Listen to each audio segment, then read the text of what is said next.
So any PC, how to install mobile hotspot? So in your using for any laptop, how will we install by the hotspot option? So first of all, we can go to option called is settings. In this option called is network and internet settings. Go to mobile hotspot. In this, you can check the options. First, we can go for on. Next in Wi-Fi, click for edit your desktop name and create the password. Password will be created. Click for save.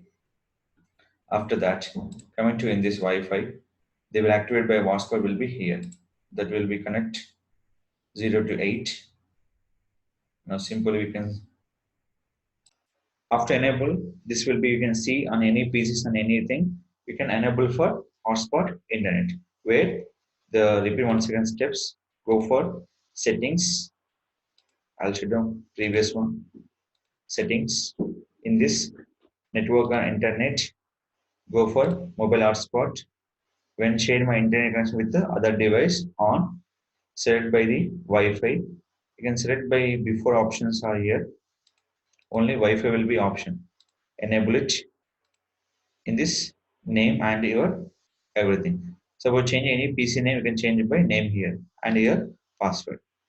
Now click for save and check for enable it. So this will activate for laptop hotspot to any other devices. Thank you for all.